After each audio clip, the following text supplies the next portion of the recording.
Voy a presentar al maestro Óscar Moreno Hoyos. Él es maestro en Psicología del Trabajo, los Recursos Humanos y las Organizaciones por la Universidad de Valencia, España, y Universidad de Bolonia, Italia. Docente por más de 17 años, formador en los programas de educación continuada y proyectos corporativos en la Universidad de los Andes. Ha sido consultor y formador a nivel de posgrado en desarrollo de liderazgo transformacional en la Universidad Piloto de Colombia.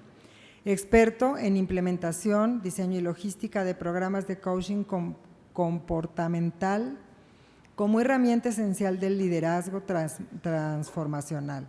Perdón, no traigo mis lentes. Conformación y reorganización de equipos de alto desempeño, gestión de programas de identificación, desarrollo y mantenimiento de emprendimiento, planes de carrera, desarrollo organizacional educativo, entre otros, con un alto impacto tanto en procesos humanos como en el cambio e innovación organizacional, formador de profesores universitarios en habilidades de liderazgo transformacional y emprendimiento. Actualmente es director regional de formación para Latinoamérica, México, Colombia, Chile, Brasil y Perú en la Fundación Wadwan. Bienvenido, Óscar. Muchas gracias.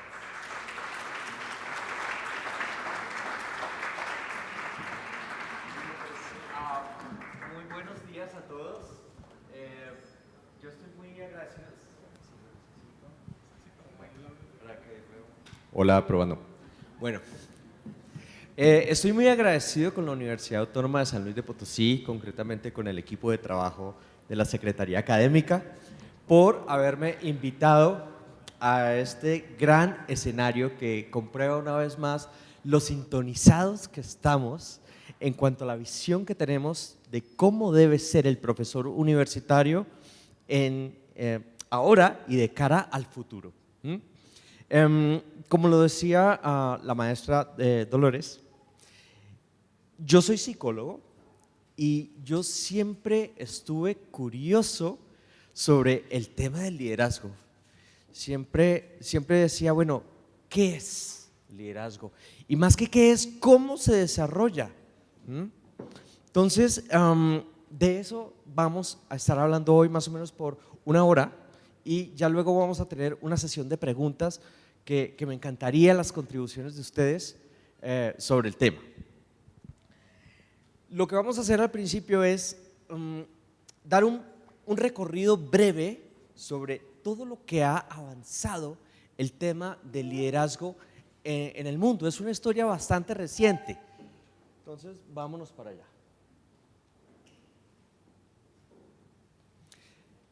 El liderazgo transformacional, como ustedes podrán entender, transforma. ¿Pero transforma qué? Transforma personas y transforma organizaciones. Y si ustedes en este momento me dicen, bueno, dame un ejemplo ya de un líder transformacional, pues son todos ustedes, los profesores. Y ya vamos a entender el porqué. Entonces, entrando rápidamente al recorrido del liderazgo, pues todo empezó después de la Segunda Guerra Mundial con el señor Kurt Lewin, que fue muy curioso también sobre cuáles eran las características que tenía estas personas que movían tanta gente. Y entonces se empezó a hablar de tres formas: transaccional, carismático y transformacional. Entonces, empezaron a hablar del famoso carisma y decían, no, es que para ser un líder tú tienes que tener ese don de la palabra, tú tienes que hablar exactamente lo que las personas quieren oír. Si no tienes eso, olvídate de ser líder. Ojo, hago entre comillas, porque eso era lo que antes se hablaba. Ahora es un escenario muy distinto. Entonces, resulta que se empezaron a dar cuenta que el carisma recurre mucho a las emociones. Entonces, ese carisma podía ser hermoso, pero también ese carisma podía ser utilizado de forma negativa. Entonces empezaron a detectar que no era exactamente lo que definía qué era liderazgo. Empezaron algunas sectas religiosas en la política, en muchos sectores, a ese carisma donde realmente las personas se daban cuenta que sí, se logra mover personas, pero a veces las personas no cumplen lo que predican, no aplican lo que predican. Entonces decía, ¿será que ese es realmente el tipo de liderazgo que está necesitando nuestra sociedad? Tal vez necesitamos más cosas. Ya en los años 50, 60, la psicología empieza a tomar más seriedad. Ya se empieza a medir el comportamiento humano. Entonces empiezan a entender que el comportamiento humano está también basado, entre otras cosas, en transacciones. Si un ser humano hace algo que está bien y lo premiamos, esa conducta va a tender a repetirse. Si hace algo mal y lo castigamos, esa conducta va a tender a frenarse. Entonces empezó a hablar mucho del liderazgo transaccional, que como su nombre lo dice, pues se basa en transacciones. Resulta que ya estamos en el año de 1995, que fue un año crucial, y se reúne una serie de investigadores. En esta estaba el señor Edward Bass, estaba Bruce Abolio, y ustedes imagínense que estaban en una mesa y decían, bueno, ¿qué nos inventamos? Porque ya está clarísimo que las personas ya no están creyendo tanto en un carisma, con los típicos encantadores de serpientes que hablan lo que la gente quiere oír, que si lo utilizas bien, maravilloso. Pero ¿y si no está tan bien encaminado ese carisma? ¿Qué hacemos? Y tampoco somos tan transaccionales, somos mucho más que eso. ¿Qué nos inventamos? Pues inventemos un liderazgo que realmente transforme. Y le vamos a poner liderazgo transformacional. Entonces se sentaron y dijeron, bueno, listo. ¿Cuáles son esos ingredientes que debe tener este líder transformacional? Entonces empezaron, me estoy alejando un poquito acá, a decir, bueno, el primer ingrediente tendría que ser que sepa motivar. Entonces imagínense, ustedes estaban todos en la mesa discutiendo, ¿no? Y llega uno y dice, bueno, pero estamos criticando precisamente ese carisma. Llega el otro y dice, no, pero ojo, no motivar por medio de un discurso bonito, sino motivar con otros mecanismos que ahora hay una bastante evidencia científica que se puede hacer de formas mucho más efectivas, como por ejemplo por medio de la generación de preguntas, más allá que dar discursos bonitos, porque las personas ya están un poco cansadas de eso. De hecho, en las organizaciones ahora están diciendo, mira, la verdad que no hable tan bonito, no me importa, pero que no me corte las alas en lo que yo quiero, que sepa detectar mi talento, que no me opaque, que no me queme como profesional, como alumno, como lo que sea. No me importa mucho si habla muy bonito, que si habla bonito y que si tiene unos discursos maravillosos, pues me encanta, increíble, pero que no es necesario. Entonces, primero que motive, luego que tenga una influencia idealizada. ¿Eso qué quiere decir?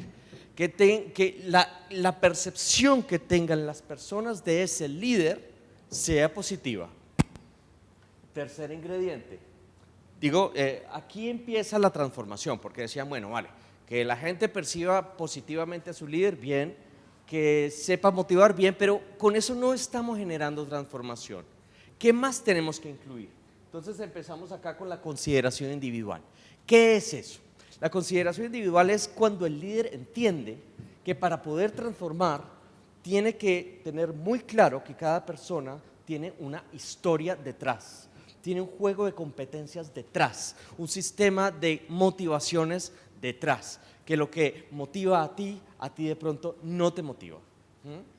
Porque hasta hace poco se pensó que sí se podía transformar en masa.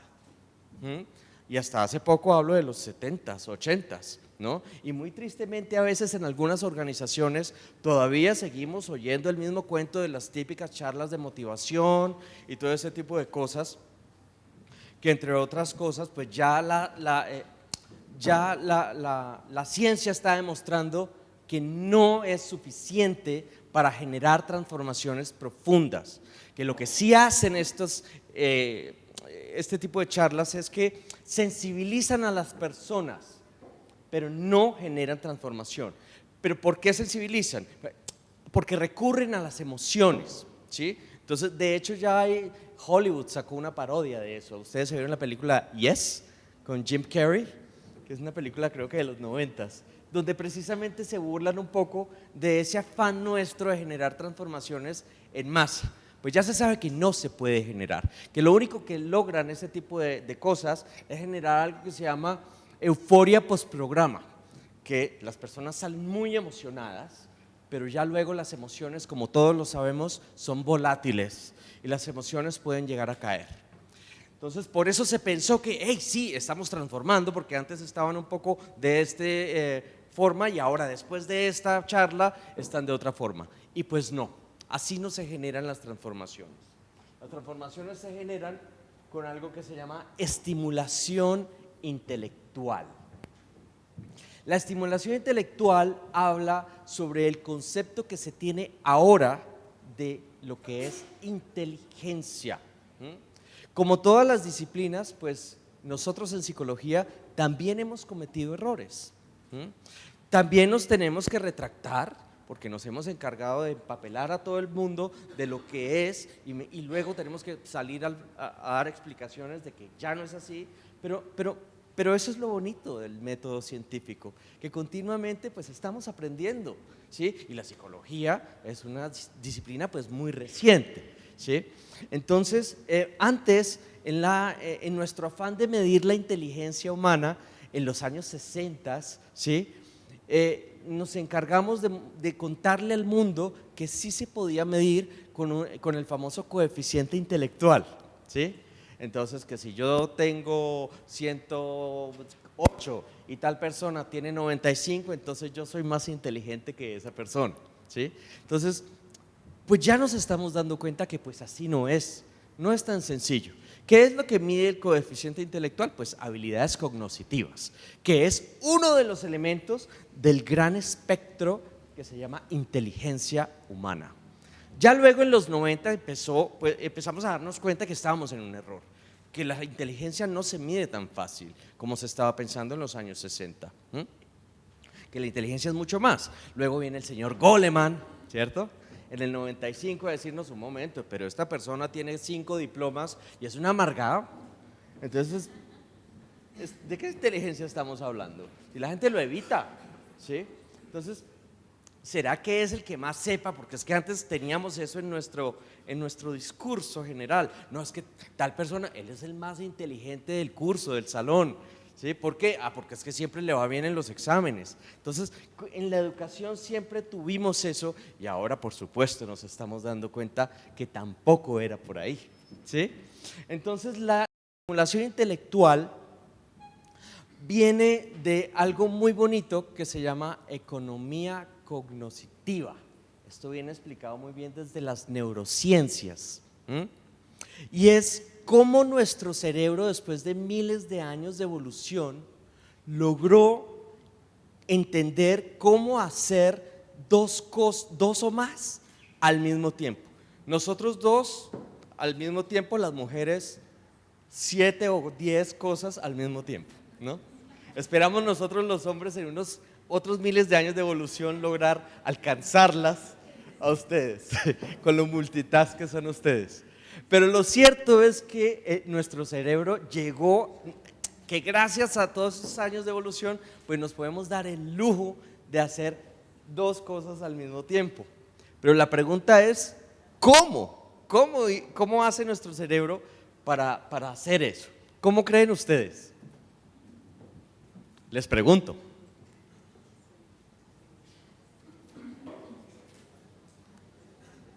¿Cómo hace nuestro cerebro? También, pero ¿qué más? Más sencillo. El cerebro dijo, pues ya sé, simple, me concentro en una cosa y la otra la pongo en piloto automático. Sencillo. Sencillo y maravilloso. ¿Maravilloso es la palabra? ¿O de pronto no es tan maravilloso? Esa famosa economía cognitiva. ¿Qué creen ustedes? ¿Que todo es color de rosa o tiene sus inconvenientes esa economía cognitiva? Porque hasta ahora les he hablado de las maravillas de hacer de esto, pero ¿cuál sería el problema? ¿Cuál sería esa parte negativa de poder hacer dos cosas al mismo tiempo? De poner las cosas en piloto automático. Que hasta el momento nuestro cerebro no puede discriminar qué es lo que conviene poner en piloto automático y qué es lo que no conviene poner en piloto automático.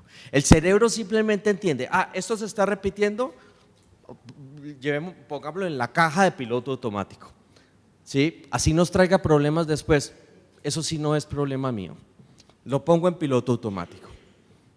Eso quiere decir que podemos tener en piloto automático nuestros defectos, por ejemplo, ¿cierto? Podemos tener en piloto automático nuestra forma de ver la vida, puede ser positiva o no tan positiva. Y ahí es donde viene el concepto de habituación versus adaptación. La habituación parte de lo que llaman los norteamericanos en el famoso self-awareness. Hablan mucho que nosotros, los seres humanos, estamos en un continuo adormecimiento, porque esa es ese es el precio que tenemos que pagar por tener algunos comportamientos en piloto automático. Y lo peor de todo es que ni siquiera nos enteramos que lo tenemos en piloto automático. Eso es lo más peligroso de todo. Entonces, ¿qué pasa? Que yo me puedo habituar y ni siquiera me estoy dando cuenta. Hace poco, hace 2 meses, tumbaron una casa al lado de mi edificio y el ruido terrible de la obra de taladro a las 7 de la mañana, porque es que no puede ser a las 8, es a las 7 de la mañana. Pero poco a poco me fui acostumbrando a ese ruido molesto y ya no me molesta. Ya no me molesta, me habitué a ese ruido, lo cual es peligrosísimo que nos pase como seres humanos, porque nos podemos habituar a las cosas negativas y no nos damos cuenta. Aprendemos a vivir con eso. Nos podemos habituar al maltrato, por ejemplo. Nos podemos habituar a la mediocridad, ¿sí? Y no nos damos cuenta que es lo peor. Entonces, lo que se habla del self-awareness es eso, que vivimos en ese constante adormecimiento, ¿sí? Porque está en piloto automático. Piloto automático no solamente es lo que hacemos, sino cómo percibimos nuestra realidad. Pero ahora bien, ¿qué tiene que ver esto con inteligencia? Que la inteligencia en el 2019 significa tener un antivirus, así como lo tiene ese computador que está allá, que continuamente está escaneando archivo por archivo, malware, virus, lo que sea, continuamente.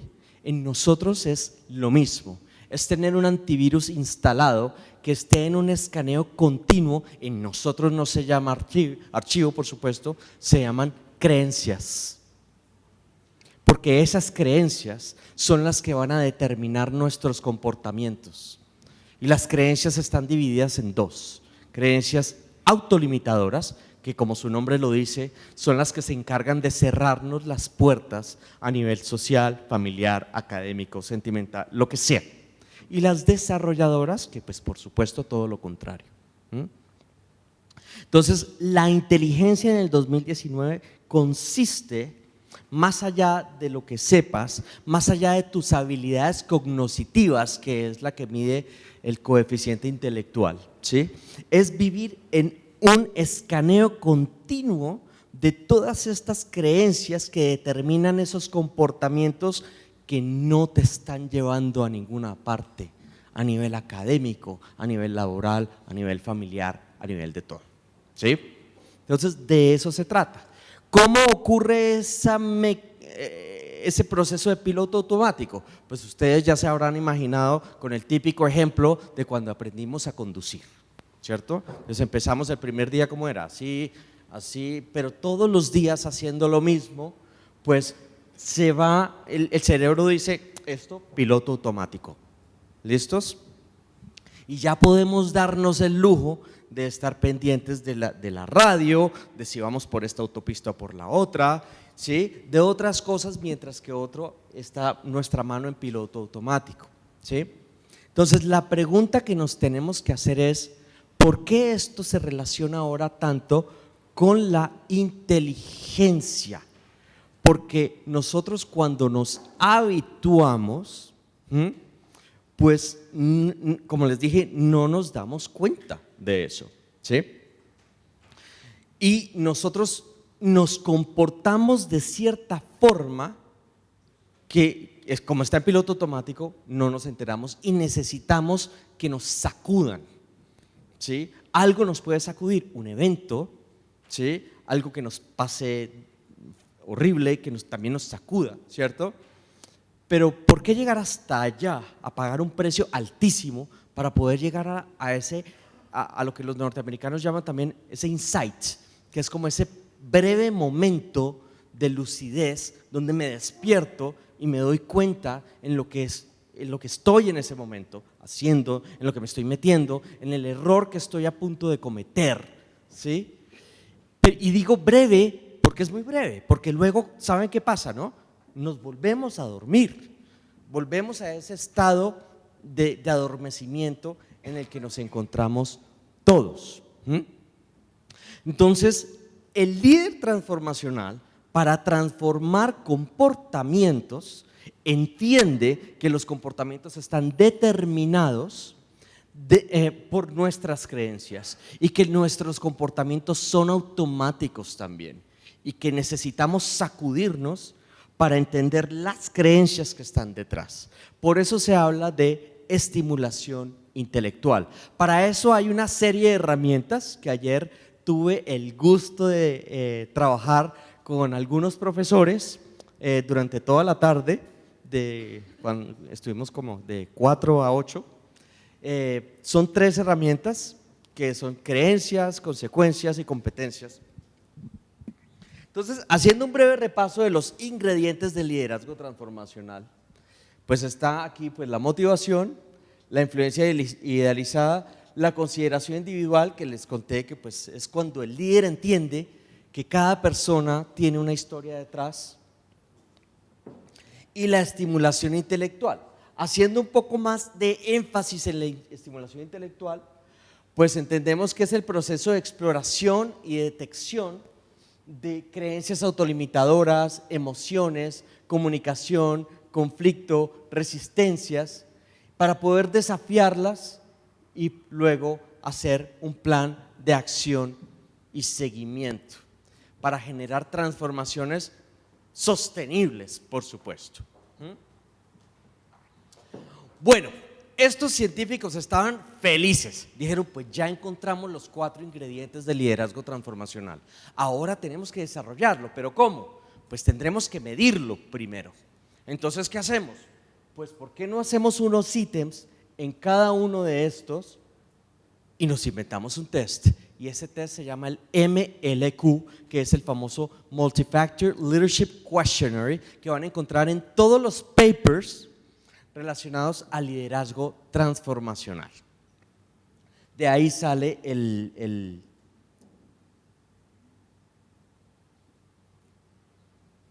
Aquí están los 4 y resulta que al principio empezaron a medir cada una de las 4 categorías y se encontraron con el primer inconveniente, que lo que realmente necesitamos es la estimulación intelectual, que es lo que realmente transforma, y paradójicamente eso es lo que peor nos va en nuestras habilidades de explorarnos, de explorar a los demás. Ya luego empezaron a fomentar programas de desarrollo de liderazgo fuertes en el resto de los años 90 hasta el 2011. El 2011 es otro año crucial en temas de desarrollo de liderazgo. Ya en el 2011 todos los puntajes aquí eran altísimos, ¿sí? Entonces también empezó a surgir otro problema. Y decían, pero ¿cómo es posible que tal persona que es excelente líder transformacional puede transformar a sus alumnos de una forma increíble, transformó el programa académico, transformó eso, pero no se le puede decir ni esto, porque se pone como una pantera? Pero es un hecho, esta persona es increíble transformando todo lo que quiere transformar y ha hecho cosas increíbles, pero no se le puede decir nada, porque no oye. Entonces, ¿de qué clase de liderazgo transformacional estamos hablando? Y entonces ahí es cuando se empieza a incluir la palabra Authentic Transformational Leadership. Se le pone la palabra auténtico, porque dicen, un segundo, faltaba una pieza en este rompecabezas, perdón, faltaban 3 piezas. ¿Cuáles son los 4 ejes del liderazgo transformacional? El primero, que tenga la habilidad de autotransformarse. En una sola palabra se llama resiliencia. ¿Saben qué es resiliencia, verdad? Es una de las capacidades más bonitas que tiene el ser humano, ¿no? Para sobreponerse a situaciones hostiles. Segundo, que tenga la capacidad para transformar a los demás. Esa ya es cuento viejo, ¿vale? Esa ya se venía trabajando. Tercera, que tenga la capacidad, y hago énfasis en la palabra capacidad porque lo es y se desarrolla, de permitir que otros lo transformen, que sea permeable. En una sola palabra, humildad. Cuarta, y para mí la más bonita, que tenga la capacidad de fomentar escenarios de transformación, es decir, logre que otras personas se transformen entre sí, sin tener que estar dependiendo de este líder. Y esto empieza a romper varios paradigmas que pues ya a estas alturas son trasnochados, como el primero, que era el líder es el que manda, ¿cierto? El líder es el protagonista y los demás son ovejas que lo siguen. Pues afortunadamente eso hace parte ya del pasado, ¿sí? ¿Qué es lo que realmente pretende el líder transformacional? El líder transformacional lo que quiere es empoderar a las personas, lo que quiere es dar poder, lo que quiere es compartir todo lo que sabe y fomenta esos escenarios de construcción colectiva. Ya no tiene ese afán de protagonismo que se pensaba que tenía que tener un líder, que tristemente a veces en nuestro lenguaje todavía quedan huellas de lo que se pensaba en los años 80 y 90, diría yo, ¿sí? Todavía somos de los que preguntamos, bueno, ¿quién es el líder del equipo? ¿Sí? Entonces todo el mundo dice, no, pues el que más habla, el que más grita, el que más… Entonces cuidado con eso, que ya se está demostrando todo lo contrario. Vale.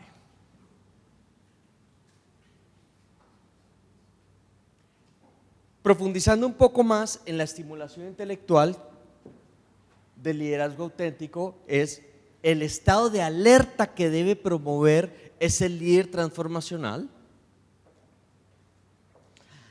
Este estado de alerta promueve la percepción. Ustedes saben que el orden es el siguiente.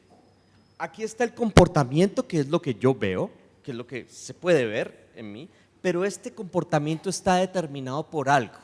Y ese algo es ¿qué? Una emoción. ¿Ok? Y antes de esa emoción, ¿qué hay? Una percepción. Y antes de esa percepción, ¿qué hay? Una creencia. Entonces, devolviéndonos, yo tengo una creencia, esa creencia es como las gafas que yo tengo para ver toda mi realidad, ¿sí? Que va a opacar o va a aclarar mi realidad y mi percepción. Es decir, mi percepción está totalmente determinada por mis creencias. Como yo percibo a la gente, como yo percibo la universidad, como yo percibo mi forma de enseñar, como yo como estudiante puedo percibir una asignatura cualquiera, va a depender de la creencia que yo tenga de si realmente me va a servir o no esa asignatura para lo que yo me voy a dedicar en la vida. Y así mismo va a ser la percepción. Y esa percepción va a determinar mi emoción hacia ese profesor, hacia esa asignatura, hacia ese trabajo, hacia ese proyecto de investigación que estoy haciendo. Y esto va a determinar mi comportamiento. El líder transformacional tiene que entender este orden. Para poder modificar este comportamiento, tendrá que ir al foco principal, que es la creencia. Al cambiar la creencia, ocurre el efecto dominó. Cambia automáticamente el resto. Y por supuesto de forma sostenible, que es lo que realmente nos interesa. Por eso es tan importante la percepción. La percepción genera pues el comportamiento y debe haber una coherencia entre, esto es bastante reciente, esto es 2015, debe haber una coherencia entre el pensamiento y el comportamiento. ¿Okay? Eso es lo que se llama ahora el liderazgo transformacional auténtico.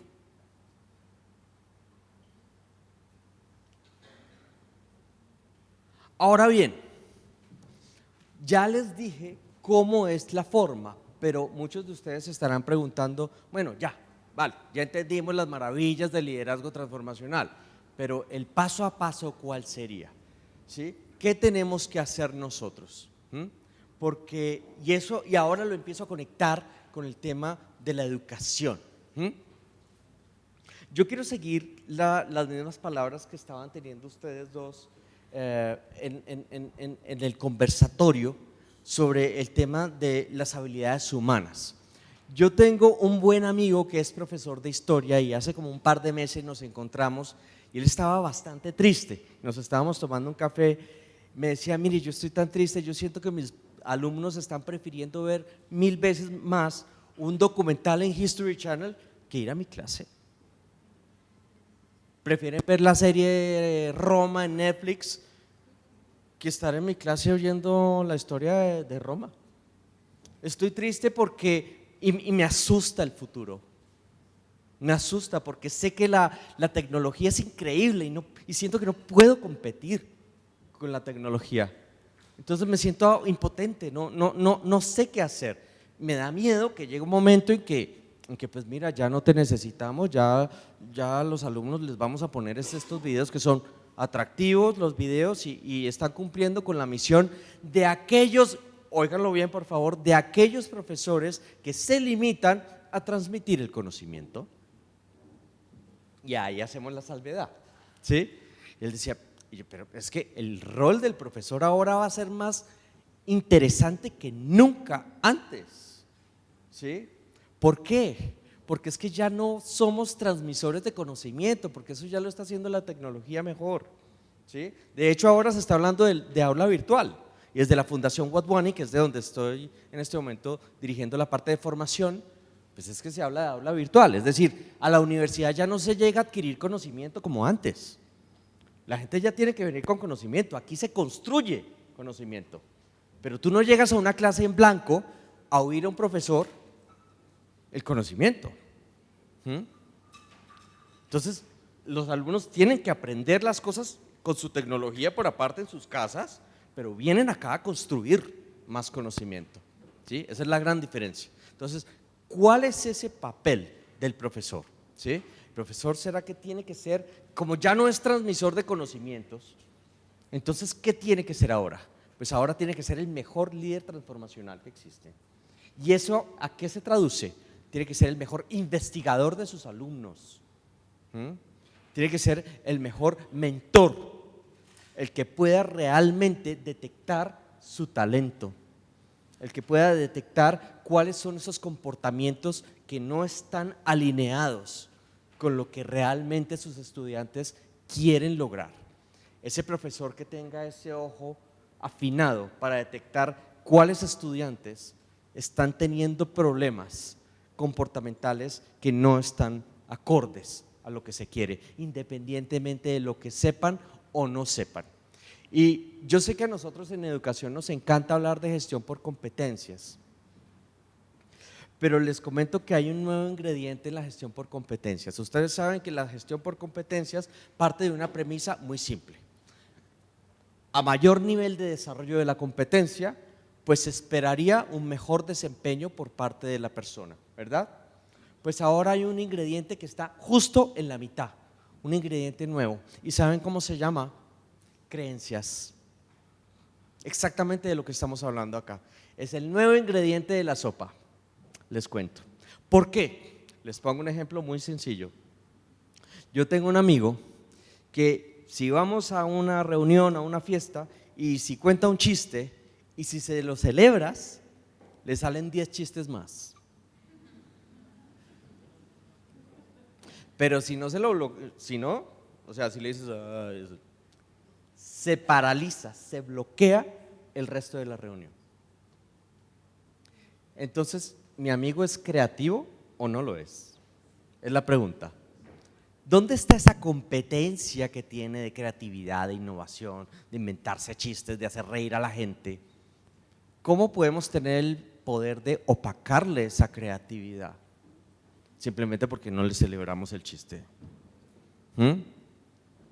Pues todo va a depender de la creencia que tengamos nosotros, cómo vamos a gestionar todo el conocimiento, mucho o poco que tengamos, y lo que vamos a ser capaces de hacer. Como lo que se está hablando tanto es, al mundo ya no le interesa todo lo que tú sabes, al mundo lo que realmente le interesa es qué es lo que eres capaz de hacer con lo que sabes. Y ahí viene la palabra creencias. Bueno, y eso no se ve solamente con mi amigo, eso se ve también en el fútbol, por ejemplo, ¿o no? Que uno dice, pero este jugador tan bueno, y pues que no hizo nada en el partido anterior. ¿Pero qué estaba rondando por su mente en ese partido? ¿Será que percibía el otro equipo mucho mejor? ¿Qué estaba pasando en su mente? ¿Qué problemas tenía en ese momento? Que independientemente de lo bien que le haya ido como jugador, pues le fue muy mal, ¿sí? Entonces, el tener una competencia desarrollada, bien sea el saber o el hacer, no nos va a garantizar que nuestros alumnos se comporten como deseamos que se comporten, por las creencias. Entonces, gracias a ese nuevo ingrediente, todo este tema empieza a cobrar una importancia que nunca había tenido en la educación.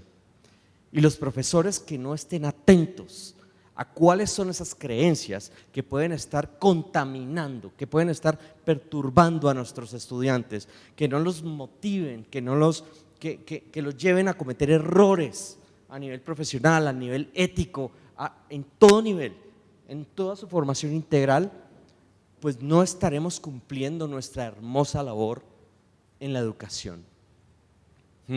Entonces, ¿cómo lo hacemos? Por supuesto, hay herramientas que fueron las que estuvimos trabajando ayer en el taller, donde realmente se entiende cómo hacer una conversación efectiva que debe tener un profesor, ¿sí? Que yo desde el alumno, si ustedes me dicen, ¿de quién te acuerdas tú? Cierren los ojos y acuérdense de los profesores, los mejores profesores que ustedes tuvieron.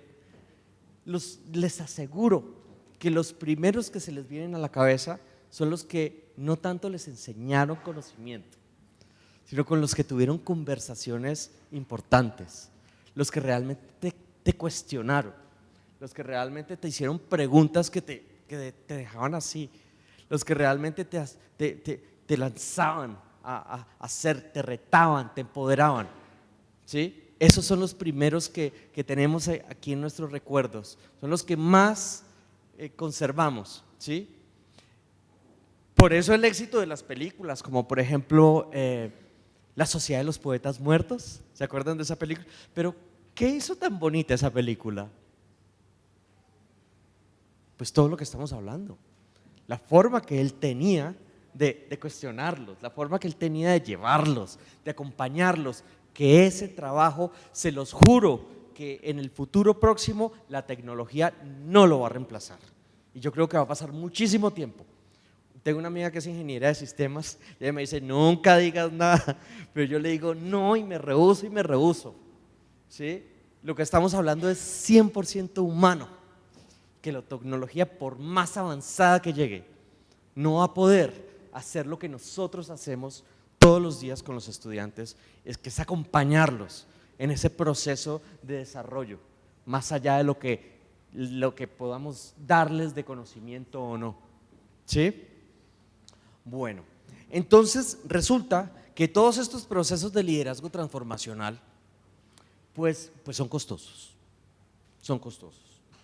Entonces, en el año 2011, por eso digo que el año 2011 es muy importante en ese sentido, en una farmacéutica alemana, este es un regalo de los alemanes, estaban en una disyuntiva espantosa que existía antes del 2011, porque decían, mire, por un lado nos están diciendo que no le hagamos proceso de liderazgo transformacional solo a 4 personas, que hagámoselo a todo el mundo porque si no vamos a estar perdiendo el tiempo.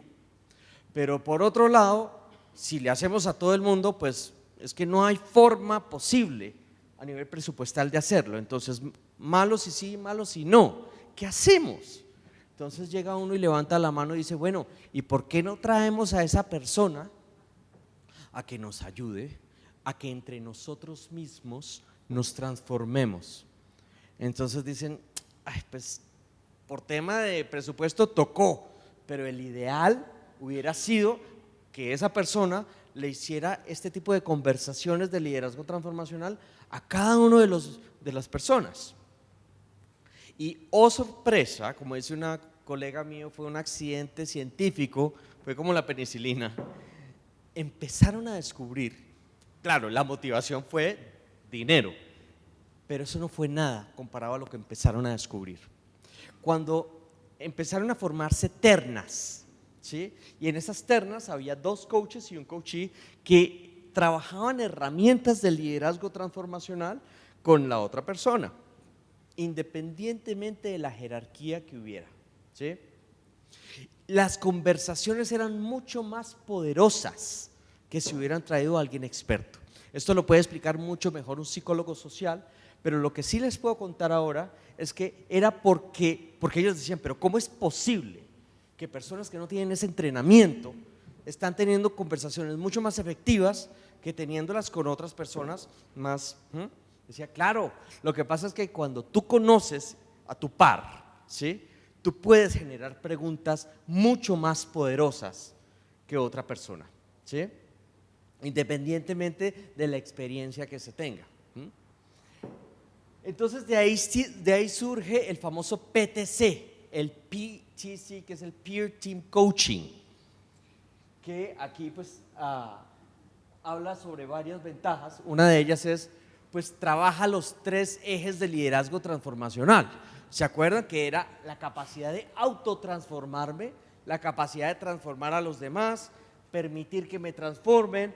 Pues también eso empezó a surgir porque la misma naturaleza de las actividades hacía que las 2 personas que tenían el rol de transformar pues estaban practicando su eje para transformar, pero la otra persona estaba poniendo en práctica su capacidad para permitir que se transformaran, porque el modelo tradicional, el 1 a 1, hacía que y eso fue un estudio muy bonito que hicieron en Chile, un estudio comparativo donde se hacía a rectores de universidades y a profesores, y llegaba y se hacía el 1 a 1, donde tanto los rectores como los profesores siempre eran beneficiados de la herramienta. Ellos decían, sí, aprendí cosas, cambié comportamientos, y se les preguntaba, bueno, ¿y tú aprendiste a cambiar comportamientos en otras personas? No, pues no, porque yo fui coachee todo el tiempo. Entonces aquí llegó alguien y me ayudó a cambiar cosas, pero pues yo la verdad no sé cómo hacerlo. Mientras que en el PTC que estamos hablando, sí podían tener la oportunidad para desarrollar este tipo de habilidades. Empezó a generarse la construcción colectiva de estrategias, era un escenario seguro.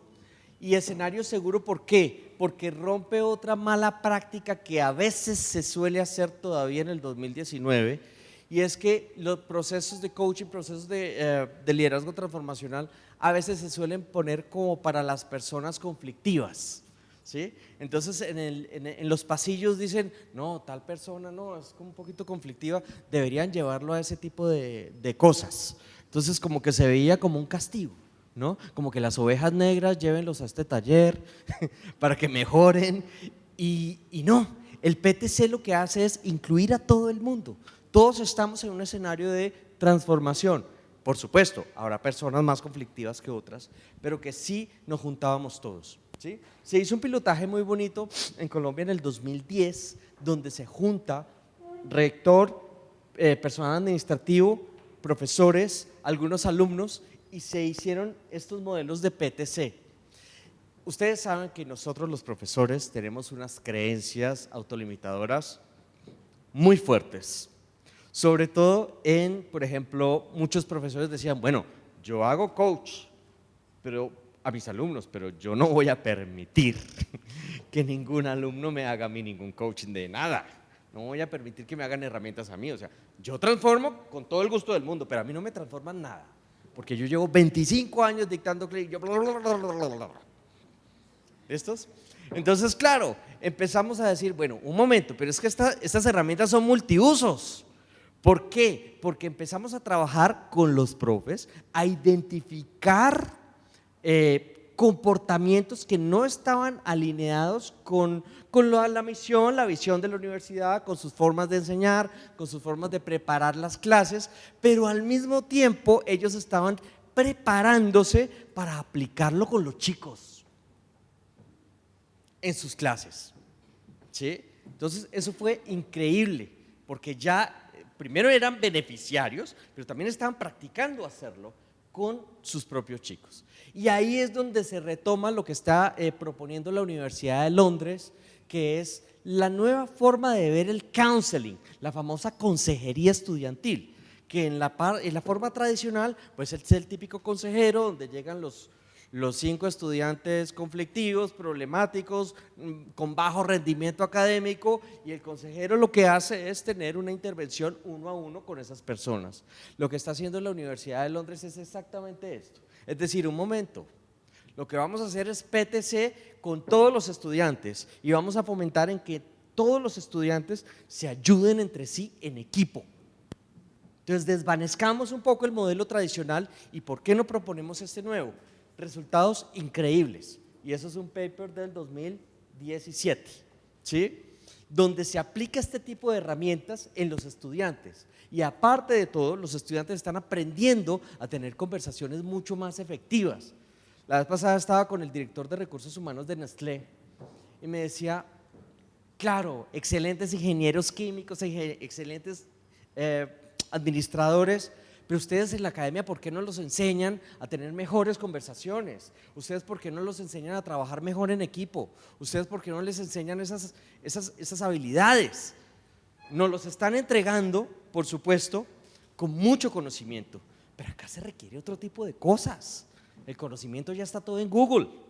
Necesitamos mejores personas y que tengan la habilidad que ellos tengan la habilidad de explorar a sus pares, de desarrollar a sus miembros de equipo. Y no tienen esas habilidades los recién egresados. Entonces me decía, lo necesitamos con urgencia en las organizaciones, por favor, ¿sí? Entonces con este tipo de herramientas lo que estábamos preparando era, porque por supuesto los profesores empezaron a hacer en sus salones de clase este tipo de herramientas para todos, donde todos exploraban sus motivaciones, los comportamientos que no estaban tan alineados, todo esto. Y pues por supuesto estaban ellos aprendiendo no solo a que los exploraran, a entender sus propias motivaciones, a entender sus propios comportamientos, cómo modificarlos, sino también estaban aprendiendo algo valiosísimo, que es poderlo hacer a los demás. que ese es el efecto cascada y viral que está necesitando nuestra sociedad con urgencia extrema, ¿vale? Entonces, aquí hablamos del empoderamiento. En educación nos encanta hablar de empoderamiento, ¿no? Y que tenemos que empoderar a los estudiantes, pero ¿realmente lo estamos haciendo? Y si lo estamos haciendo, ¿cómo lo estamos haciendo? ¿Sí? El líder transformacional lo primero que hace es generar escenarios de transformación donde todo el resto se encarga de transformar. El líder transformacional no quiere aprovechar la oportunidad de decir, aquí me voy a lucir, aquí voy a ser el protagonista de la película porque yo voy a generar todas las transformaciones. No, el líder transformacional hace todo lo contrario, empodera a todo el mundo para que ellos sean los arquitectos de esa transformación. Simplemente el líder transformacional se convierte en un facilitador de esos escenarios y da esas herramientas para que eso ocurra.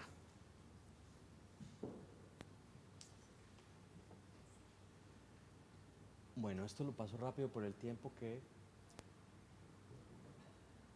Bueno, otra de las ventajas del PTC es que se elimina total la jerarquía típica que hay a veces entre counselor y estudiante, entre profesor y estudiante, sino siempre se pone en pares con los estudiantes, ¿sí?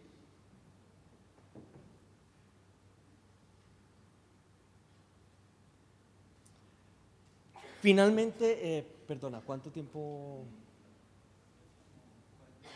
Sí, vale. Voy a hablar rápidamente sobre, este estudio fue interesante, esto lo hicimos en la Universidad de Valencia, en todas las empresas de la Comunidad Valenciana, sobre cómo es el tema del desarrollo del liderazgo transformacional. Como les dije al principio de esta charla, a mí siempre me ha apasionado todo este tema, pero algo les quiero aclarar y es que no todo es tan bonito. El desarrollo humano individual, todo lo que son habilidades blandas, tiene una parte oscura, yo diría que bastante oscura, y es que cae en las garras, y perdón la expresión, de la pseudociencia, ¿sí? Hay mucho humo por ahí, que es lo que yo llamo libro de supermercado, ¿no? Muchas personas terminan comprando cualquier libro de esos de autosuperación y todas estas cosas que no tienen ningún soporte científico y terminan apropiándose de esos temas de una manera totalmente irresponsable y terminan lanzando cosas y lanzando programas y lanzando cursos de una forma terrible. Entonces sí, desde hace unos 10 años en la Universidad de los Andes he estado en una cacería de brujas terrible, porque muchas personas pues caen en este tipo de engaños, de estafas y pues tenemos desde la universidad tenemos que tener una responsabilidad muy grande promoviendo lo que sí tiene respaldo científico, ¿vale? Entonces, una de las grandes falencias en este tema de habilidades blandas que a veces suele ser como la cerecita del pastel, ¿verdad? Como que sí, les dimos una charlita ahí de trabajo en equipo, entonces fomentamos el trabajo en equipo con los estudiantes, o fomentamos el liderazgo porque les hicimos una pequeña actividad. Tenemos que ser mucho más agresivos, o sea, no es suficiente lo que hemos hecho hasta ahora, ¿sí? Entonces, uno de los problemas que nos contaban en las organizaciones, y en esto incluimos también la Universidad de Valencia como organización para desarrollo docente, decían que no tenían continuidad, o sea, como que son como espacios muy pequeños y ya, por ejemplo, charlas sensibilizadoras y ya, donde de pronto puede quedar el sinsabor de, bueno, sí, muy bonito todo esto, pero el próximo lunes a las 8 de la mañana, ¿cómo hago? Porque yo sí quiero saber el paso a paso, que aquí solo se habló de las maravillas, pero ¿y qué? ¿Y cómo sigue todo esto? Eso no puede quedar acá. Entonces, eso era como otro de los temas era que si con las habilidades humanas todavía cometemos el gravísimo error de confundirlas con conocimiento fragmentado y no progresivo, ¿vale? Las habilidades humanas son progresivas. ¿El fragmentado cuál es? Por ejemplo, la geografía, ¿sí? Entonces, la geografía yo me puedo aprender hoy las capitales de México y me va muy bien. Y la próxima semana tengo un taller de las capitales de Europa y me va pésimo, ¿sí? Una cosa no implica la otra. Mientras que en el desarrollo humano es progresivo, por ejemplo en las matemáticas, ¿sí? Hoy aprendemos a sumar y me va mal. La próxima semana es taller de multiplicación y yo ni siquiera aprendí a sumar. Entonces cada vez va a ser, o sea, me colgué, no pude avanzar. Entonces sí tenemos que entender que las habilidades humanas son progresivas, ¿sí? O sea, yo no puedo pretender tener una habilidad de trabajo en equipo si no me sé comunicar. Es una escalera también. Se utiliza la misma metodología para el saber. Siempre hay como esa disyuntiva, ¿no? Y ahora que está todo en auge, la tecnología, ahora las plataformas virtuales, y siempre, bueno, pero un programa de liderazgo tendría que ahora pues virtual, ¿no? Y yo, no. Cuando lancen el primer curso de natación virtual, hablamos. Ay, pero es que ahora todo es virtual, ahora todo es tecnológico, que no sé qué, hay que avanzar. Y no. Entonces, ¿cuál es la pregunta que nos tenemos que hacer en el 2009? No satanicemos a lo virtual, no satanicemos a lo presencial, que es que lo presencial ya va quedando atrás, ahora estamos solamente virtual, pues tampoco. Sí, la pregunta real es, ¿qué es adecuado para lo virtual y qué es adecuado para lo presencial? Desarrollo de habilidades humanas presencial. Transmisión de conocimiento, maravilloso, todo lo virtual que quieran. De hecho, por ahí va todo, ¿sí? Pero las habilidades humanas no van aplicados a proyectos concretos. Ese es otro error que se suele cometer cuando queremos desarrollar habilidades blandas en profes, por ejemplo, que es como mi experticia. A veces son los típicos talleres de situaciones hipotéticas que hacíamos en los años 80. No sé si alguno habrá hecho en los años 80. Entonces, que estamos en una isla perdidos y que no sé qué, las típicas actividades que tristemente a veces las hacen, ya no afortunadamente, ¿no? O que hagan la pirámide humana, o que me pongan una venda acá y entonces todos se ponen una venda y mi reto es llevarlos a ustedes al piso de abajo. Y entonces eso fue el taller de liderazgo. Por favor, donde realmente quedamos como los recreacionistas en una universidad fomentando ese tipo de cosas, ¿vale? Lo que realmente necesitamos es articular estas habilidades con nuestro quehacer docente, ¿sí? ¿Cómo relacionamos el trabajo en equipo con lo que hacemos día a día en nuestras clases? ¿Será que tenemos que pasar de lo que siempre hacemos de, bueno, organícense en equipos, vamos a organizar los equipos de forma más inteligente, por roles, por formas de comportarnos, por preferencias, ¿sí? Y no lo típico, por lo menos a mí me tocó cuando el profesor nos decía, bueno, hagan equipos, y uno, ay, venga, va. Uno siempre se juntaba con los amigos, siempre, ¿sí? Grave error, ¿sí?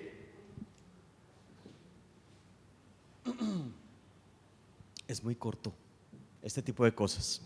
Tenemos que empezar a pensar que esto, hombre, es que esto ya no es un chiste como se pensó hace 10 años, que esto era una charla y se acabó, ¿sí? Esto tiene que ser más programas estructurados en el tiempo, si queremos ver cambios de verdad, por supuesto. No medimos, a veces no pasamos más allá de la encuesta de satisfacción del taller, grave problema también. Y como no medimos, pues no podemos ver los resultados, ¿sí? Entonces, usualmente se mide de 3 formas. Primero la típica, que es la satisfacción, pero luego también el MLQ es muy bueno, hacer un pre y post, ¿cierto? Y número 3, con los proyectos que de ahí surjan, que para mí es la mejor evidencia de un programa de estos. Se limitan a lo colectivo, como les dije yo, la transformación en masa, gravísimo error. se limitan a sensibilizar, que está muy bien, pero que tenemos que ya trascender de ya sensibilizar. Yo creo que ya todos a estas alturas tenemos muy claro las maravillas del liderazgo. Ya lo que realmente necesitamos son herramientas y empezar a trabajar.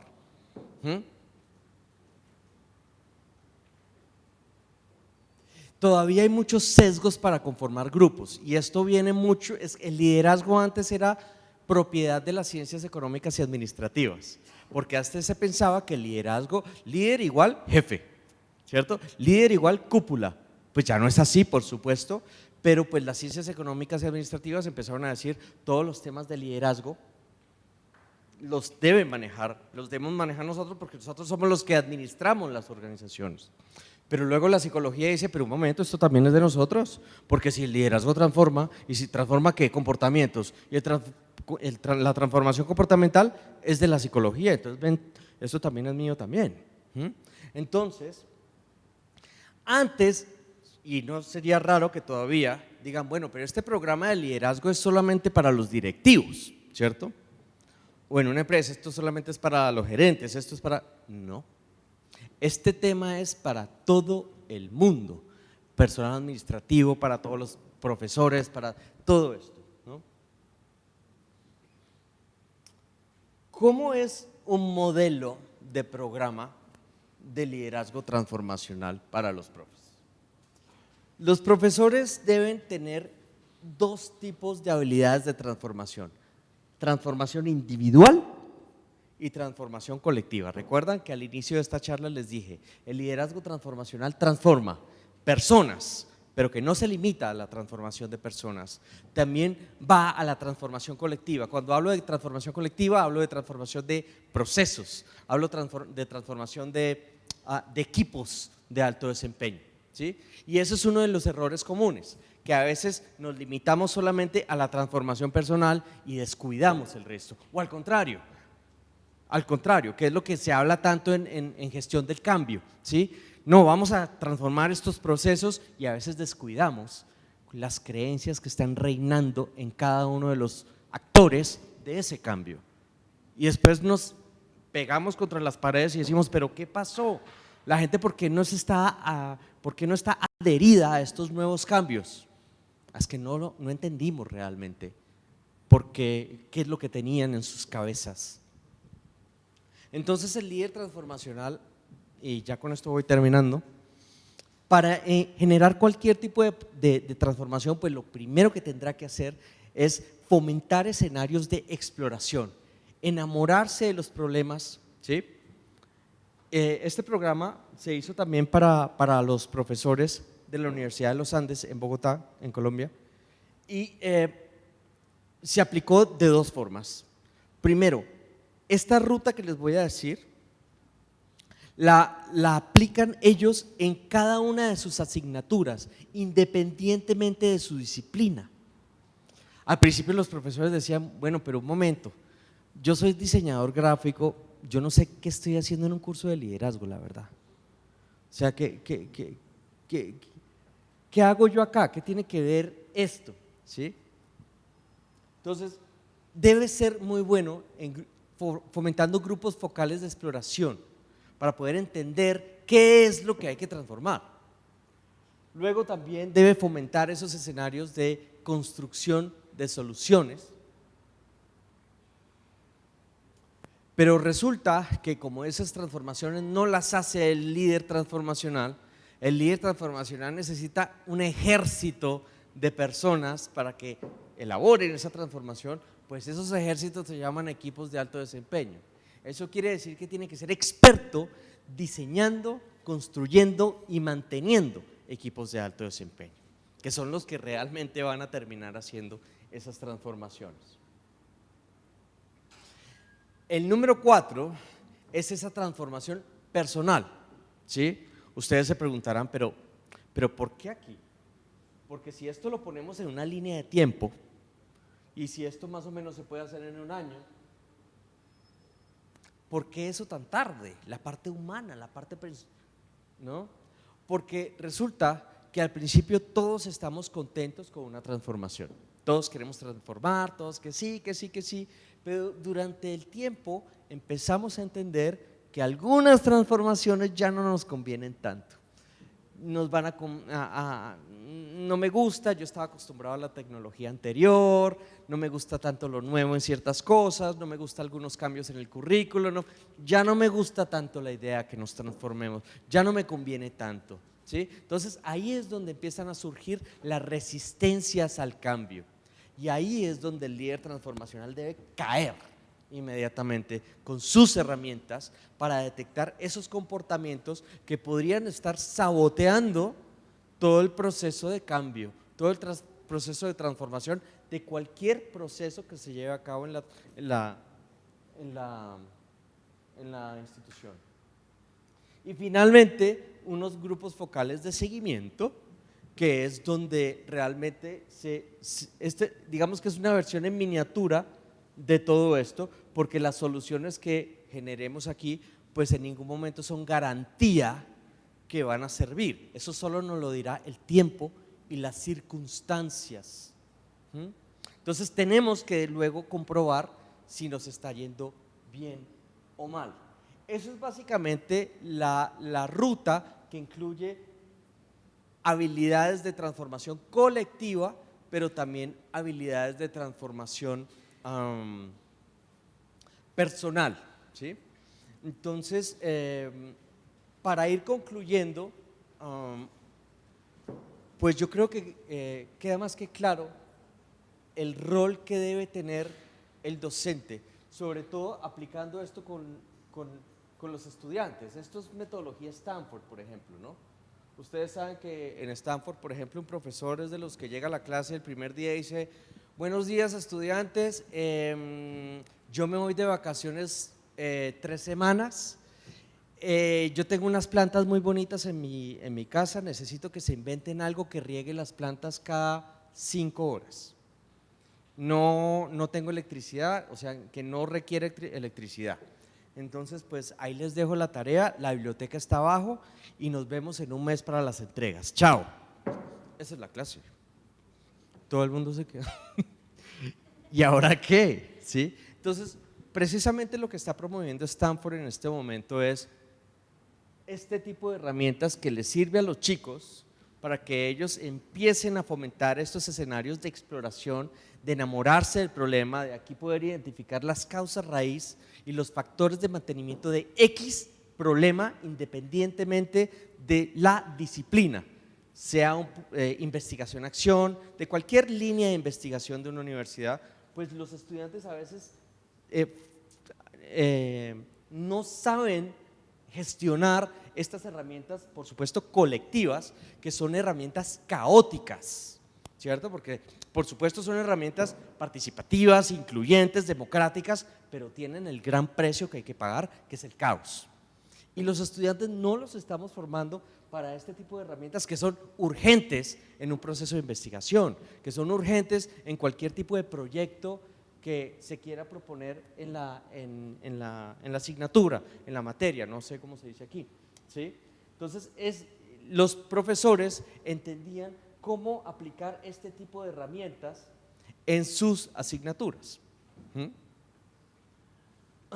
No estamos sabiendo manejar equipos con los estudiantes no están sabiendo organizarse como equipos de alto desempeño, con los 9 roles que se deben hacer. A veces, en el mejor de los casos, están siendo entrenados a trabajar en equipo, pero nunca, y esta era otra queja del director de recursos humanos de Nestlé, decía: ustedes los enseñan a veces a trabajar en equipo, pero ustedes nunca los enseñan a entrenar a otros a trabajar en equipo, porque ellos siempre tuvieron el rol de aprendices. Ustedes nunca los expusieron a que entrenaran a los demás, a sus pares, a trabajar en equipo, ¿sí? Entonces, este tipo de escenarios son los que tenemos que articular con cualquier asignatura, cualquiera. He tenido profesores de revueltos de ingeniería química con negocios internacionales y todos me decían, bueno, la profesora de negocios internacionales me decía: pero esto yo cómo lo hago en mi asignatura, ¿me puedes explicar? Es que no entiendo. no entiendo cómo realmente aplicar esto. Claro, después del programa ellos tenían que argumentar cómo es que iban a aplicar estas herramientas de liderazgo transformacional para el próximo cuatrimestre. Decían, no, claro, nosotros pues vamos a entender aquí el comportamiento del dólar, pero tenemos que entender las causas y los factores de mantenimiento del por qué el dólar a veces que no sé qué, y bla, bla, bla, el manejo de las acciones, las divisas. La profesora de diseño gráfico me decía, realmente yo no sé cómo aplicar esto en mis clases. Que no, ustedes no se imaginan la maravilla de proyectos que lanzaba ella, ¿sí? De aquí empezaron a sacar una editorial para libros para niños con síndrome de Down, y estos grupos focales empezaron a invitar a los padres de niños con síndrome de Down, empezaron a, bueno, todo esto, o sea, eran los megaproyectos que les sirvieron a los profesores de una forma increíble para aplicar en sus asignaturas independientemente de su disciplina, ¿sí? Y por supuesto esta parte tan maravillosa que ayer pudimos tener la oportunidad de trabajar con estas herramientas, ¿sí? Donde el profesor realmente se convierte en un mentor, en un acompañante de ese proceso de desarrollo en sus estudiantes, ¿sí?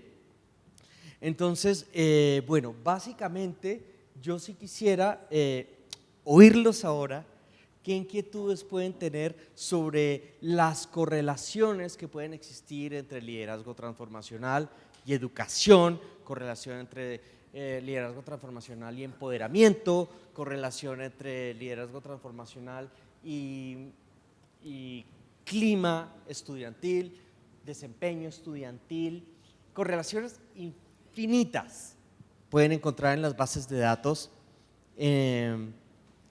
sobre la fuerte conexión que hay entre un profesor líder transformacional y todo lo que queremos lograr en nuestros estudiantes. Me gustaría que me comentaran, me gustaría que me tuvieran las preguntas que quieran para ir concluyendo esta pequeña charla. Por favor.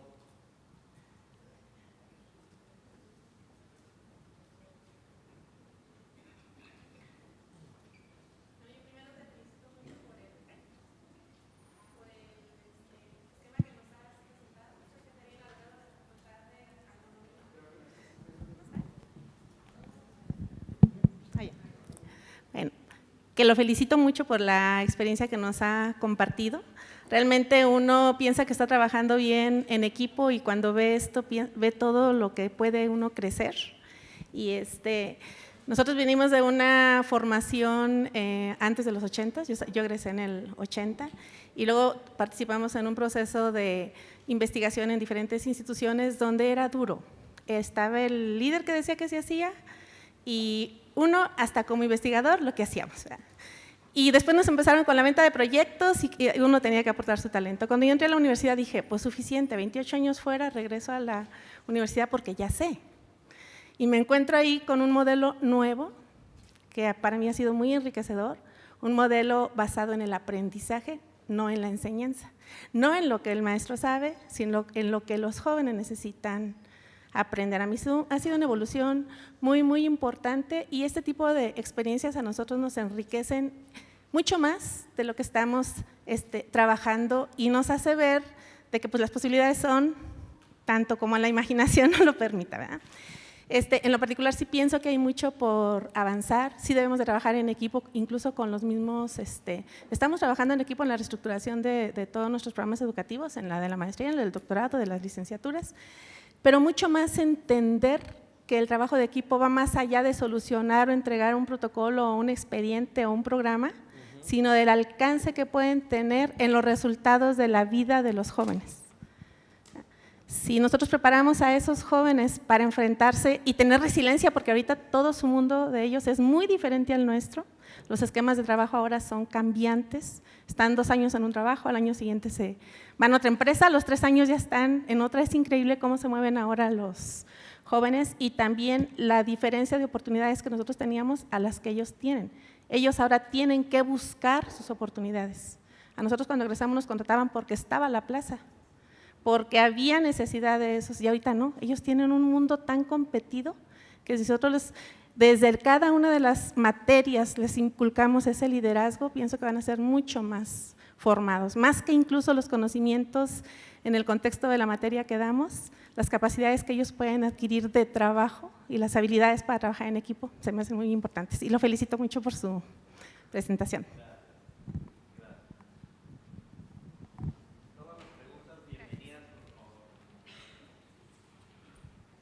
Hola, ¿qué tal? Armando Sánchez, Campos Salinas. Fíjese que participé hace poco en una tesis en la que se quería identificar si el liderazgo transformacional estaba relacionado con los profesores que eran inspiradores, que es una, no sé, una nueva forma en la que se están midiendo algunas universidades, ¿no? Y se encontró que los que se autodescribían con el MLQ transformacionales no resultaban ser inspiradores. Y por otro lado, que los transaccionales eran los que eran percibidos por los alumnos como aquellos maestros que eran más cumplidores, que no faltaban, que entregaban calificaciones. Entonces, bueno, pues la teoría va por ese lado, pero en su opinión, ¿qué cree que puede haber estar pasando ahí? Por lo cual, si le presentamos los resultados a la dirección, le decimos, vamos a trabajar en ceros transformacionales, sí, pues sí, pero estos son más flojos, ¿no? O sea, los alumnos me dan menos rendimiento, por lo menos en esa muestra, ¿no? Entonces, quería ver su opinión. Gracias. A ver, tú me estás diciendo que las personas que tuvieron un puntaje alto en el MLQ, ¿el resultado cuál era? ¿Que no eran tan inspiradores? Ah, sí, no eran inspiradores y además estaban mal evaluados por los estudiantes. Como que se sienten felices con ellos, pero a la hora que lo evalúas, dices, sí, es buena onda, pero pues, es flojo. Y les fue bien en el MLQ porque recuerda las 4 características del MLQ. Una es la capacidad para inspirar y motivar, que según eso tuvo que salir un poco negativo. Y segundo, la influencia idealizada. La influencia idealizada es la percepción que tienen de ti como maestro, que no sería lógico ver una influencia idealizada elevada y que luego la realidad nos muestre que no es así, porque el MLQ hay que hacerlo en 360 grados, ¿sí? Entonces realmente sí me gustaría ver ese estudio porque no lo entiendo muy bien, porque precisamente esa influencia idealizada, si salió alta en un MLQ, que es precisamente cómo te perciben, y luego te encuentras con que te perciben mal, y en el MLQ dicen que te perciben bien. Sí me gustaría, luego si quieres me puedes dar el Sí, estudio. No. Y sí estamos batallando mucho para escribir las conclusiones porque estamos confundidos, pero a lo mejor usted nos puede dar luz. Claro, sí. claro. Acuérdate también del ingrediente que es liderazgo transformacional auténtico. Es decir, yo puedo ser muy bueno transformando y tú me puedes calificar muy bien a mí como transformador, pero de pronto no me calificas tan bien en cuanto a que yo no me dejo transformar de mis alumnos, por ejemplo, que no me gusta oírlos, ¿sí? Entonces ahí puedo fallar. Y me dicen, mira, él transformándonos es genial, pero le vamos a decir que no nos gustó tal cosa de la clase y se tapa los oídos. Entonces, ¿de qué estamos hablando? ¿Sí? Vale. Gracias. Vale. Buenas tardes. Bueno, soy Xochitl Ordaz, vengo de la Facultad de Medicina. Primeramente, ¿Puedes acercar tu micrófono un poquito? Buenas tardes, muchas gracias por compartirnos su experiencia. Vengo de la Facultad de Medicina y solo es una opinión con respecto a su ponencia.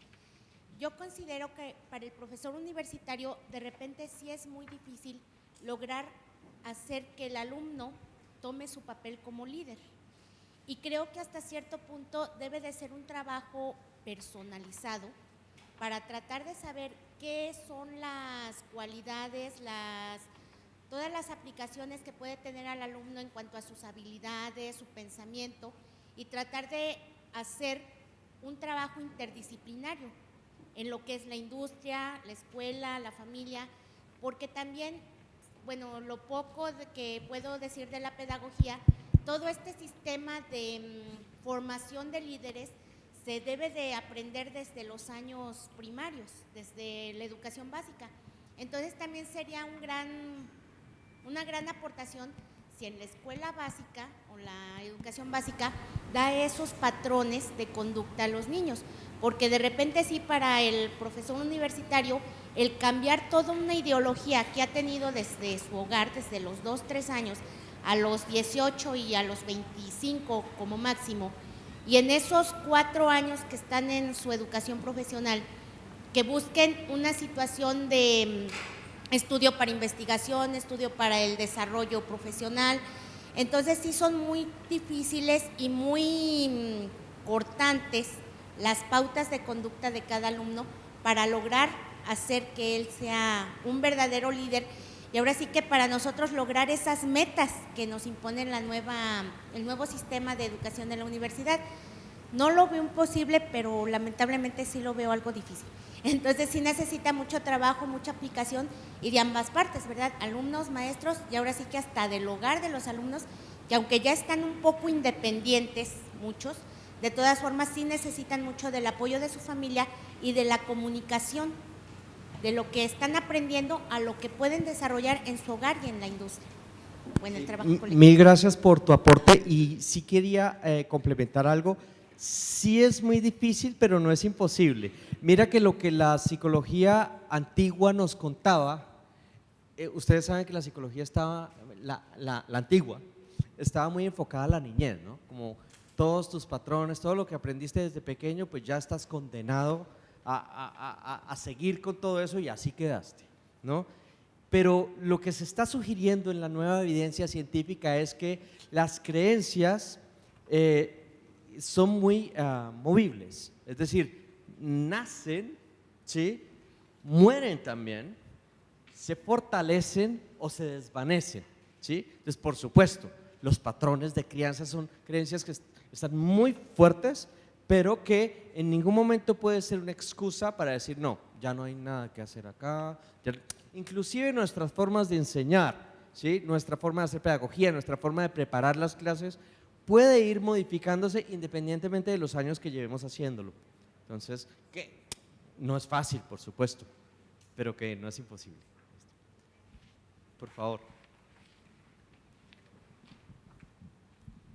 Me gustó mucho lo que mencionó de cómo automatizamos y nos habituamos a eso. Y yo creo que mucho de lo que a veces pensamos que no se puede hacer es justo por esta habituación, esta idea de que, bueno, ya lo hemos hecho, está probado que está bien, pero no pensamos en cómo hacerlo todavía mejor. Algo que está bien no significa que no pueda ser transformado y no pueda ser mejorado. Y justamente ahora no nada más se habla, bueno, se habla además de un liderazgo trascendente, donde el liderazgo trascendente da la oportunidad de pensar en cómo lo que nosotros podemos dar es no nada más en este momento, sino que va a seguir creciendo. Y lo que a veces no entendemos y no nos deja a lo mejor cambiar nuestras creencias, las creencias del profesor, ¿sí? Para poder seguir explorando cosas que a lo mejor no van a tener un resultado inmediato, porque no lo vamos a ver así luego, son bien importantes. Y que como esto nos va a proveer bienestar, eso sí, inmediato. Porque cuando pensamos en trascender, o sea, cuando pensamos que lo que hacemos es una misión, no es una labor, no es una actividad por la que nos pagan, es una misión. Y esa misión se va como la flor detonando en momentos. Y a lo mejor no vamos a llegar a ver florecer a ese estudiante cuando se convirtió en un profesionista, pero sabemos que la semilla está sembrada y que el proceso ya arrancó, ¿sí? Que probablemente va a necesitar nutrirse de otros elementos de la sociedad, pero si empezamos a cambiar una cosita y otra, yo soy optimista y quiero pensar que eso va a pasar.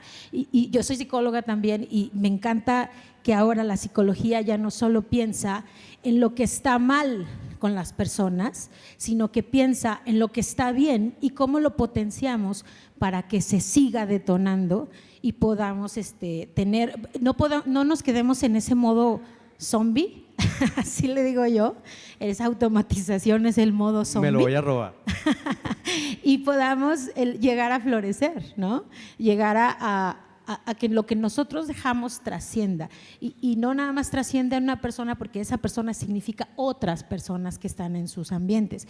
Eso es lo primero. Yo creo que si no cambiamos esa idea de que todo es posible, y hay mucha evidencia científica como las personas adultas, incluso adultas mayores, tenemos esa capacidad de seguir aprendiendo, de seguir incorporando de todo tipo de conocimientos, y cómo eso nos va proporcionando bienestar, porque me gustó también mucho esa parte que no había tenido oportunidad de conocerla, esa parte de la estimulación intelectual, ¿sí?, que todos necesitamos en nuestros trabajos, y no nos la tiene que poner un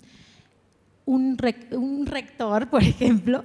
Yo creo que ya la tenemos que traer, ¿no? O sea, nos inspira a escuchar que tenga esta visión, pero no tenemos que esperar a que alguien de fuera nos la siembre, yo creo, ¿no?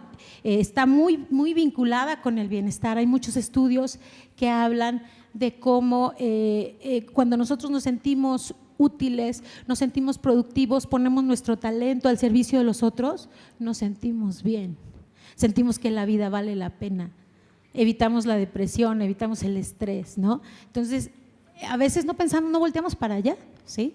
¿Cómo transformarnos nos va a dar bienestar? ¿Sí? Gracias. Y traes algo muy, muy, muy interesante. Primero, la transformación no solo es para algo que está mal, la transformación también implica para cuando estamos bien y para mejorar, ¿cierto? Ahí incluye también la transformación. Y en cuanto a la automatización, gracias por haberlo traído de nuevo, porque se me olvidó algo contarles, y es que la automatización no solamente es, primero, no solamente es algo que yo hago, sino que algo que yo también percibo en la realidad, ¿cierto? Y no solamente me automatizo a la hora de percibir cosas negativas, que es terrible, ¿cierto? Como ya lo definimos, sino también es terrible automatizarme para percibir las cosas positivas. Me acostumbro a lo bueno, puedo incluir la salud, por ejemplo, ¿cierto? Me puedo acostumbrar a las cosas buenas, me puedo acostumbrar a que me estén llamando, a que me estén saludando, a que estén preocupados por mí, y ya no lo valoro. Y yo creo que más de una frase de cajón o más de una frase que nos contaban nuestras abuelas es eso, ¿no? Que explica hey, ¿por qué uno no sabe lo que tiene sino hasta cuando lo pierde? Pues eso viene de la habituación, de lo que estamos hablando, ¿sí? Cuando realmente decimos, hey, pues antes yo caminaba y pues me importaba un comino, porque pues para mí es normal caminar, y ahora que tengo dificultades para caminar ya lo valoro un poquito más cuando yo caminaba mejor, o cuando no me sentaba tan mal un jugo en un paseo y ahora ¿sí? Entonces ese tipo de cosas son muy importantes entenderlas. Entonces la habituación es tanto para lo que nosotros hacemos como para cómo nosotros percibimos la realidad. La habituación es tan terrible. Yo me acuerdo una vez, una compañera del máster en España llegó a Colombia y estábamos viendo un noticiero. En esa época estábamos tristemente todavía en la guerra, y el noticiero decía, mataron 25 personas, que no sé qué, y ella me dice, Oski, porque ella me dice Oski, mataron a 25 personas, que no sé qué, y yo, ay, ya, apura, termina de comer, que nos van a pasar a buscar en nada. Y me dice, pero que no estás viendo en el noticiero, mataron 25 personas. Y yo, sí, ¿qué podemos hacer? Él me dijo, qué triste, cómo se habituaron ustedes a la guerra, a la violencia, ya les importa un comino. Aprendieron a vivir con la violencia, aprendieron a no dejarse afectar de la violencia. Ese es uno de los grandes crímenes de la habituación, ¿sí? Que ni nos damos cuenta, ya aprendemos que la vida es así hasta que alguien llega y nos sacude. Dice, despierte, miren lo que está metido, miren la mediocridad que vive, hasta que no llegue alguien de afuera y nos dice, pero ustedes ¿por qué hacen ese proceso en 15 días? En nuestro país lo hacemos en 5 días. ¿Ustedes por qué hacen esto así? Y ahí es cuando uno queda como, wow, ¿sí? Necesitamos esas, como decías tú, esas sacudidas de personas de afuera que usualmente los fomentamos esos escenarios de conflictividad. Decimos, ay, viene aquí a criticarnos todo lo que hacemos, ¿no? Esa persona es conflictiva y es la persona que realmente necesitamos, porque un líder transformacional es crítico por naturaleza, porque para transformar tiene que criticar, ¿sí? Y critica personas y procesos y todo lo que esté a su lado lo va a criticar para poderlo transformar, ¿sí? Entonces de eso se trata. Y finalmente los comportamientos automáticos, me acuerdo yo de un ejemplo de una amiga que pues yo les dije que los defectos se pueden automatizar, ¿no? Entonces ella tiene la mala maña de estar hablando mal de la gente, ¿sí? Pero ella no lo hace planeado, ella no lo hace consciente. O sea, ella no se levanta por la mañana y dice, bueno, hoy voy a criticar a todas. No, ella simplemente vive así y le van saliendo los comentarios feos. Ay, mire lo que se puso tan feo. Ay, mire a tal persona cómo le queda esto de feo. Mire cómo habla de feo. Mire que ella es así continuamente. Lo tiene en piloto, la imprudencia la tiene en piloto automático. Entonces, claro, llegó otra amiga que dice lo que es, por eso me encanta ella, y nos estábamos tomando algo y ella le dice, tú no te has puesto, o sea, tú es que no tienes otro tema para hablar. Y nunca me voy a olvidar de la cara, ella quedó en seco, la frenó en seco, porque ella quedó así, porque como que nunca nadie le había dicho. Y eso es lo bonito que se llama el famoso insight, que es cuando uno despierta momentáneamente, porque luego nos volvemos a dormir. Uno despierta y ella como que cayó en cuenta y dijo, oye, sí, todos los comentarios que he hecho desde que nos sentamos acá es criticando a la gente, ¿sí? Entonces ya luego, por supuesto, esos insights le sirvieron para hacer una autorreflexión, ¿sí? Pero a lo que voy es que el líder transformacional fomenta esos insights. El líder transformacional lo que hace es sacudir todo lo que tenemos en piloto automático, bien sea para bien, que nos estemos acostumbrando a cosas buenas y que por eso no las valoramos, pero también nos estemos acostumbrando a las cosas malas, que también es terrible porque no mejoramos, ¿sí? Bueno, ¿alguna última intervención para que finalicemos?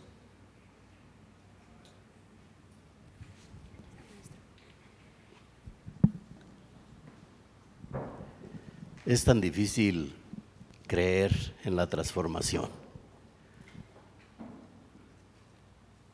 porque la transformación entraña una conversión y la conversión tiene que ser recíproca y mutua.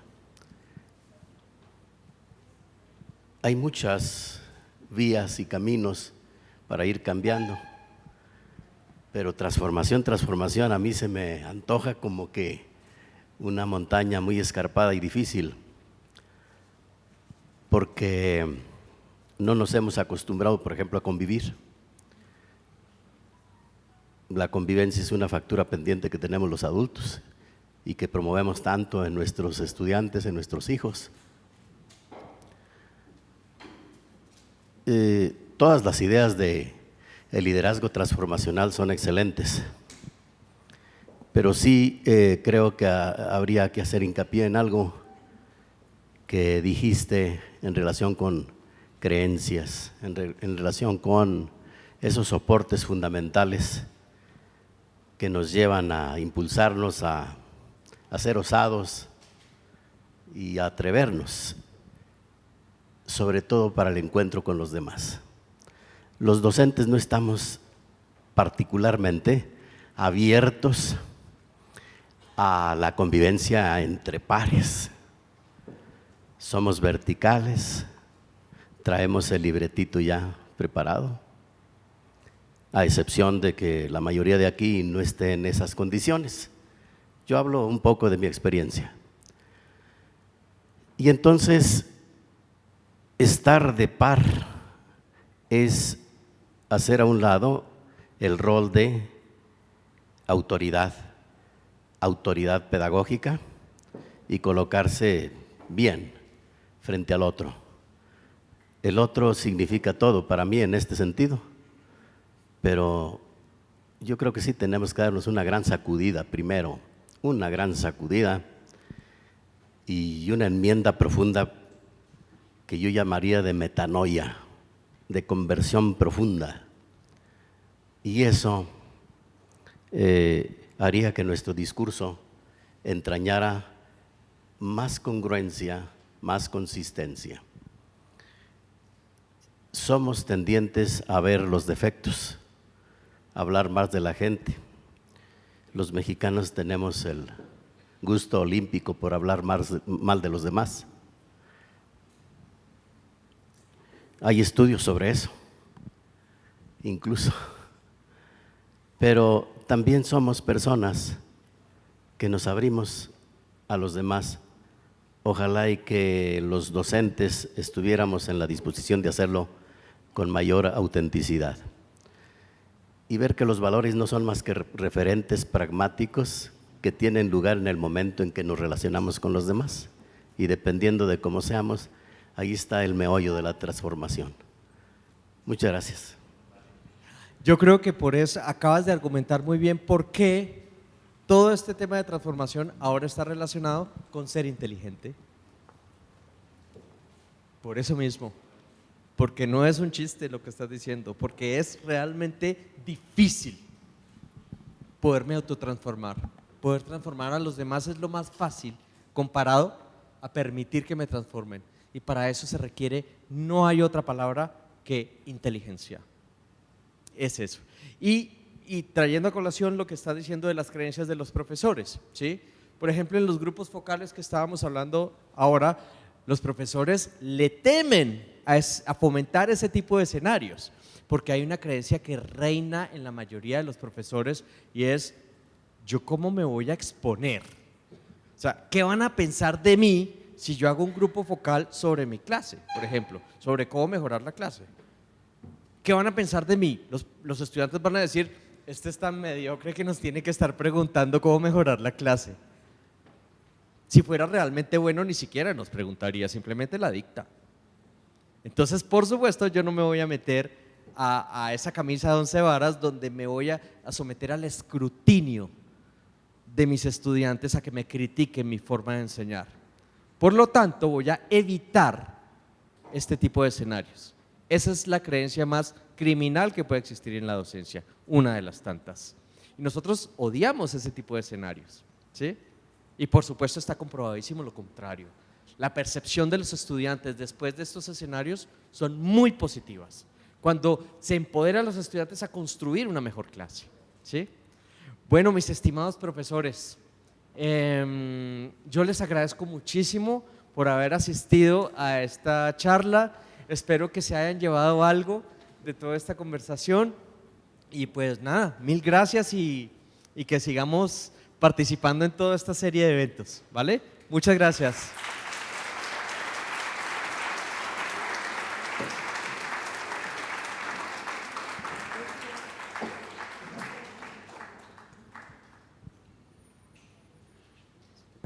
Bueno, sí se oye, ¿verdad? Gracias. Bueno, Óscar, muchísimas gracias. Creo que todos quedamos muy satisfechos de lo que escuchamos hace un momento. Ahora hay que ponerlo en práctica, ¿verdad? Y para eso, bueno, creo que tenemos como mucha disposición de escuchar a los demás y empezar realmente pues a trabajar para que las cosas puedan ir sucediendo. Y bueno, quiero agradecerle muchísimo a Óscar el que haya aceptado la invitación, que esté con nosotros. Él voló desde Colombia, ¿verdad? Y para estar aquí con nosotros, y pues para la universidad realmente es un gusto. Y quiero aprovechar que estoy aquí parada para saludar a los campus del interior del estado que están conectados desde la zona media, la zona huasteca, la Huasteca Sur, desde la Coara, y que ahí están, perdón, Salinas, perdón, ya ven, allá están reclamando y tienen toda la razón. Un saludo de verdad afectuoso y les damos las gracias pues por estar interesados en seguir todo este este evento que estamos llevando a cabo. Y pues los saludamos y esperemos que lo que hoy escucharon pues sea de beneficio para mejorar nuestros campus del interior del estado. Sí, y bueno, no me queda más que agradecerle a Óscar, entregarle un reconocimiento. Muchas gracias. Un reconocimiento que dice la Universidad Autónoma de San Luis Potosí, a través de la Secretaría Académica, otorga el presente reconocimiento a Óscar Moreno Hoyos como conferencista en el segundo coloquio institucional ECOS, Experiencias Docentes, realizado del 18, 19 y 20 de septiembre de 2019. Siempre autónoma por mi patria educaré, San Luis Potosí, septiembre 19, y firma el señor rector y una servidora. Muchísimas gracias. Muchas gracias. Nuevamente. Y un pequeño presente por parte de la Secretaría y bueno, pues es un pequeño regalo de Unimanía. Ay, muchas gracias. Yo siempre salgo regaladísimo de aquí. No. Pero te miro. ¿Te puedes tapar acá? No quito tiempo. No, hablo, claro que detengo. Espérate un segundo. A ver qué es. Perdón. Salud.